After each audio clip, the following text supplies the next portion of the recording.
In this lesson, we're going to wrap up our overview of REST-style services.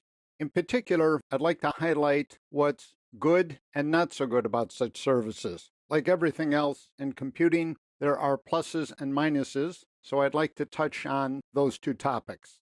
To begin, let's review the conversational pattern in a REST service.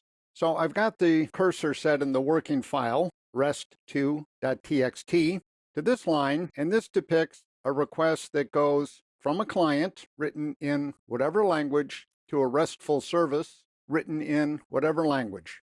So the request consists of an HTTP verb-noun combination and perhaps an HTTP body.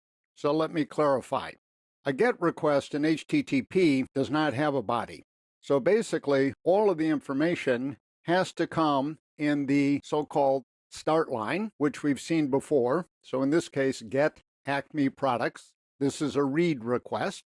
And in the HTTP header. So for example, the HTTP header would specify the network address of the machine that hosted the desired resource. We don't have to get into the detail right now. An understanding of the concept is sufficient. By contrast, a POST request, in this case, create a new Acme order. The details of the order are going to be in the body of the POST request. A POST request always has a body, although technically the body could be empty. Now, in the other direction, coming back from the service, what we get is a status code plus a body. So an HTTP response always has a body. The body could, however, be empty. So for example, if everything went okay, we might get back a status code of 201. We might get an XML payload, a JSON payload, a plain text payload, a binary payload, and once again, the MIME data types would be used to specify what it was that we were getting. Now let me turn to the pluses and minuses. As noted earlier, all of the social networking sites, so for example, Facebook, Tumblr, Twitter, and so on, these all support REST-style web services, and that's no accident.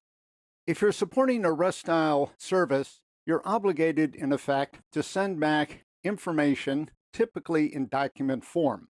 And XML is extremely attractive if you're on the server side, because any modern database system can dump its tables, its views, and so forth as XML. So for example, if I want the Acme product list, and that product list is in a standard database, they can simply dump the table as an XML document, and I, the web service, just return that to the client. I'm going to summarize this by saying there's very little pain in a RESTful service on the service side. The client side represents, in effect, the pain point, in particular with XML. If I'm a client and I get back an XML document, I need to parse that document to extract the informational content. The problem is that there is no uniformity across the industry for the kind of XML I'm going to get. So in particular, the XML I would get from Facebook would differ from the XML I get from Yahoo, from eBay, from Twitter, from Tumblr, and so on. REST, again, is a state of mind, if you like. It's a style. It's not a protocol. It's not a standard. So on the client side, I'm confronted with the difficulty of parsing XML. The big exception to this rule is if I'm a JavaScript client and I'm receiving a JSON document, because a JSON document is the text representation of a JavaScript object. So for example, the document from Acme in JSON might be a list of products. If I'm a JavaScript client, I can convert that list straightforwardly into a JavaScript array and then process the array in the usual way. So I'm going to summarize this point by saying the real challenge in REST-style web services tends to be on the client side. So one of the things we'll look at over time is how to minimize that challenge.